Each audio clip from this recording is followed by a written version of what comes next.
돈나룸마가 아쉬운 모습을 보였습니다. 선방만 놓고 보면 안정적이었으나 킹 미스가 반복됐습니다. 안드레아스 크리스텐센에게 실점하는 장면에서도 위치 선정이 애매해 아쉬웠습니다. 물론 PSG의 패배, 3실점을 모두 돈나룸마의 책임으로 돌리긴 어렵습니다. 루카스 베랄두를 비롯한 수비진도 불안했고 바르셀로나가 경기를 잘 풀어간 측면도 있었습니다. 그러나 중요한 경기마다 반복되는 불안한 면모는 돈나룸마에 대한 신뢰를 깎고 있습니다.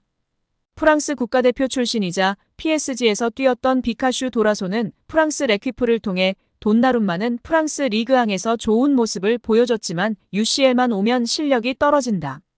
토너먼트에서 이런 장면을 자주 보여줬다고 했습니다. 요한 주루는 프랑스 RMC 스포츠에서 돈나룸마는 정말 좋은 골키퍼인데 다음 시즌에도 PSG 주전일지는 의문이다. 발로 너무 많은 실수를 범한다. 루이스 엘리케 감독은 믿을 만한 선수가 필요하다고 했습니다. 돈나룸마는 세계 최고 골키퍼입니다. 어린 시절부터 밀란 주전 골키퍼로 뛰면서 주목을 받았고 제2의 지안루이지 부폰으로 평가됐습니다. AC 밀란에서 활약하던 돈나룸마는 이탈리아의 유로 2020 우승을 이끌면서 대회 최우수 선수로 뽑혔습니다. 최고 골키퍼가 받는 트로페 야신을 받는 등 골키퍼가 받을 수 있는 수많은 상을 독식했습니다. PSG에 와 활약을 이어갔는데 중요 경기만 되면 실수를 자주 범했습니다. 특히 현대 골키퍼에게 필수적으로 요구되는 능력인 빌드업 장면에서 실수가 있었습니다. 선방은 잘하나 발밑이 아쉬워 비판을 들었을 때가 많은데 바르셀로나전에서 단점을 다 보여줬습니다. 도라소와 주루가 비판을 내놓은 이유입니다. 여기서 끝이 아니었는데요. RMC 스포츠의 다니엘 리올로 기자는 PSG의 세 번째 실점 장면에서 돈나룸마의 행동이 이해가 안 된다고 했습니다. 프랑스 전설 엠마누엘 푸티도 같은 의견을 전했습니다. 프랑스 푼 메르카토는 시즌 시작부터 이탈리아 벽으로 불리는 돈나룸마는 불안했다. 판단 오류를 범했고 경기 내내 정신이 흔들려 보였다. 케일러 나바스를 밀어내고 1순위 골키퍼에 올랐으면 활약을 해야 하는데 그러지 못하고 있다.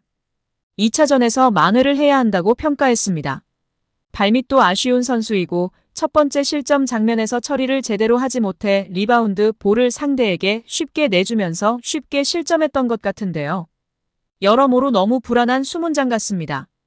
토트넘의 비카리오가 돈나룸마를 밀어내야 한다고 생각합니다. 구독자 여러분들은 어떻게 보셨나요? PSG가 역전을 당한 건 이강인이 빠지고 자이르 에머리가 들어간 이후였지만 경기가 패배로 끝나자 현지 언론은 자국 유망주 자이르 에머리에 앞서 이강인이 선택받은 것을 지적하기도 했습니다. 프랑스 매체 르 파리지앵은 이강인에게 평점 4점을 부여하며 자이르 에머리 대신 선택받은 이강인은 종종 단조로운 리듬으로 틀에 박힌 플레이를 보여줬다며 비판적인 평가를 내렸습니다. 경기 후 기자회견에선 선발 미드필드진 구성 배경과 자이르 에머리를 선발로 기용하지 않은 이유를 묻는 직접적인 질문도 나왔습니다. 이에 엘리케 감독은 결과가 어쨌든 외부에선 알 수 없는 요소들까지 고려했다며 소신 발언했습니다. 그는 이 방에 있는 사람 중 모든 훈련 세션을 지켜보고 매 경기 복귀하는 사람은 나뿐이다. 그래서 내가 감독인 것이다. 나는 선발 멤버들이 가장 잘 준비된 선수고 최고라고 생각했다. 물론 결과가 내 결정을 뒷받침하진 않는다. 따라오는 것들에 대해선 기쁘게 받아들일 것이라고 소신 발언하며 팬들의 공감 및 지지를 받고 있습니다. 이날 이강인은 키패스 3회 등 공격 기회 창출 1위 선수로 맹활약했습니다. 자국 초신성을 띄워주고 싶은 마음은 이해하나 마르퀴뇨스를 빼고 넣을 순 없으니 만만한 이강인을 깐 것 같은데요. 스탯이 말해주고 있습니다. 이날 이강인의 활약은 부인할 수 없는 사실이었습니다. 이날 이강인은 초반부터 눈에 띄었습니다. 이강인이 전반 1분 만에 프리킥과 코너킥을 연달아 처리했습니다. 전반 6분엔 우스만 덴벨레의 패스를 받아 간결한 드리블에 이은 슈팅을 시도했습니다. 27분엔 킬리안 음바페의 패스를 강력한 슈팅으로 연결해 바르셀로나의 간담을 서늘하게 했습니다. PSG가 2대1로 역전한 후반 9분엔 이강인의 패싱력이 돋보였다. 이강인이 문전으로 찔러준 볼이 교체 투입된 브래들리 바르콜라의 빠른 드리블에 이은 슈팅으로 이어졌습니다. 바르콜라의 발을 떠난 공은 바르셀로나 골대를 강하게 때렸습니다. 이강인은 후반 15분 그라운드를 빠져나왔습니다. 이강인의 빈자리인 워렌 자이르 에메리가 대체했습니다. 이강인은 이날 60분간 그라운드를 누비며 2차례 유효 슈팅과 패스 성공률 94%, 키 패스 3회 등을 기록하며 만점 활약을 보여줬습니다. 이날 이강인의 컨디션이 나쁘지 않았기 때문에 다소 아쉬운 교체였습니다. 61분을 뛰고 교체 아웃된 이강인은 볼 터치 49회, 슈팅 2회, 패스 성공률 94%, 키 패스 3회, 롱 패스 1회, 태클 1회 등을 기록했습니다. 축구 통계 매체 소파스코어 기준 이강인은 평점 7.3점을 받았습니다. 비티냐, 덴벨레 다음으로 높은 평가였습니다. 축구 통계 매체 후스코어드닷컴도 준수한 평가를 내렸습니다. 매체는 이강인에게 평점 6.7점을 부여했습니다. 비티냐, 덴벨레, 멘데스에 이은 네 번째로 높은 평가였습니다.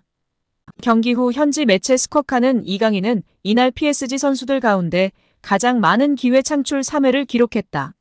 34개의 패스 가운데 실패한 건 단 2번에 불과했는데도 60분만 소화하고 교체됐다며 평점 7점을 줬습니다. 누누 멘데스 8점, 비티냐 7.5점 등에 이어 팀 내 상위권이었습니다. 킬리안 음바페 평점은 5점으로 이강인이 훨씬 높은 점수를 부여받았습니다.